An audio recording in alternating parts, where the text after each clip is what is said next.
Gwaloro bedo kama keti da pi. Tu nitie liet moro moingo gino gwal. Kich koth ka koth do chwe tu nitie liet moro mabiro matedo piny. Kich liet no endo ema loso boche maber nya kilo kwa. Yuru yuko gwal chako goko. Yes. Ni liet no endo to koro kitinade. Okoro oromo gidenda. Okogono ero, ogoni Sao chopo. Sao lwasi kelo gino moro moko ng'iyo go. Okay. Koro bedo ka le mang'eny yiende mang'eny bende timo kamano. Kich bedo ka yien kata olemo ndalo ma okogol ndalo monge gi gide ndalo monge gi olemo to tiyo gi pi mang'eny nikech umedo ite koro ng'eni ite dwaro pi mang'eny tibedo ka yiende mang'eny ka koth dwa lal to either obolo ite gi piny mondo kik ogol ga pi iluongo ni photosynthesis ogolo pi kata kokamano to ogolo maua mondo ogol ang'owa ogol olemo piyo wuok kodo. Koro mago gik ma ging'iyo gin giwegi gitimo kamaendi ka gisefwenyo ni koth biro timore.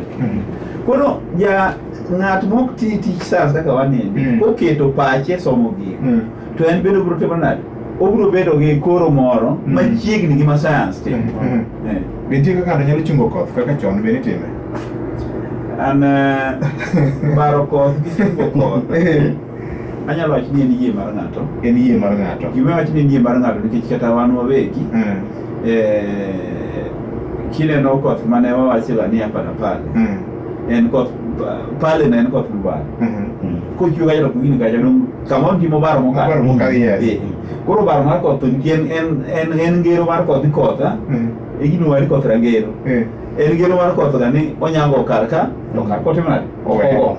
Koro gimo ni ng'ato baro koth nendo to mano koro yie mar ng'ato ni koth mo owe kama chiel ni ene mobaro. Ng'ini seche moko inyalo wacho gimoro ni inyalo wuotho bende nyaka e got iwacho ni got obiro iri.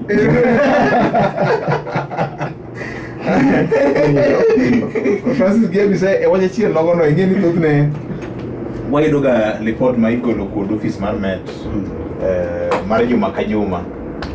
Nitie mar dweche adek bang' dweche adek ma bende pimno kaka chal mar kor lwasi bet. To samoro jomoko bende wacho ni ulano ni kuonde moko machalo kama onyalo goyo tok ochwe to ne waseloso puothe mwakomo nikech ne owinjore mogi ka koland ni koth nyalo chwe kaluwore koda report mar jomet ni koko chwe dong' anyalo donjono.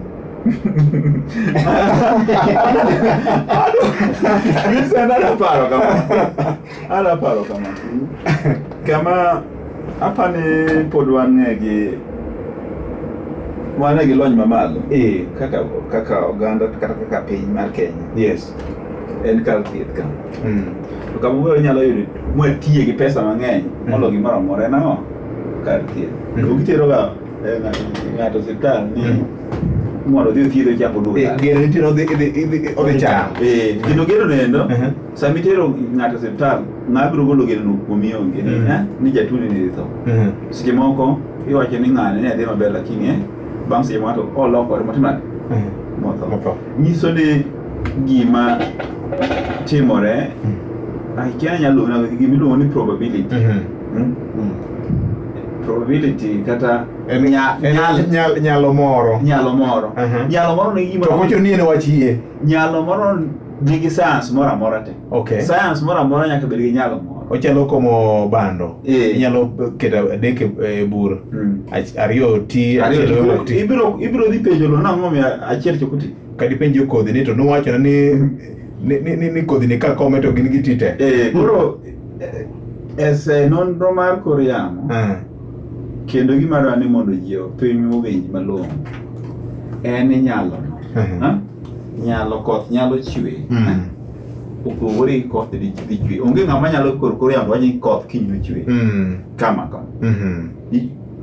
isomo kor yamo mi kati koro ni koth nyalo chwe kama chal kama e gwenge machal kama ma kata gwenge gwende kaka ikawo rapim mar gine mowuoche rapim mar koth mowuoche ikete gwenge go te koth ochwe to ka koro kikori chako choko ng'ato karo okel rapim mar koth ka tiyudo ka mochwe kama chielo pogore kama chielo iyudo ka kata mana en gima ji ok nyal ng'eyo ni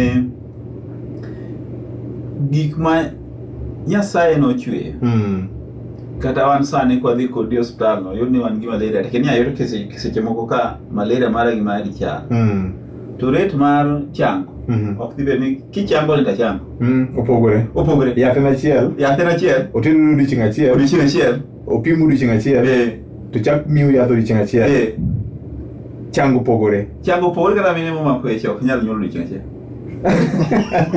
kata saike mano mier ma Nyasaye opando ne dhano en ok nomedo wach moro kanyo adwa mana jiwo un jo science un mana gi probability ena probabilistic nyalo ni wach mar atamalo 100 en gima onge ga atamalo 100 ni na ene kwano to atamalo 100 ni kwano to gilemo kende erokamano ayo miyo kata puothi Chak en akwata moro tibiro ndiki ni approximately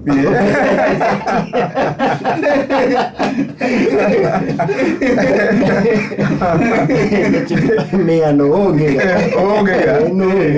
ga erokamano kar chuny jaluo.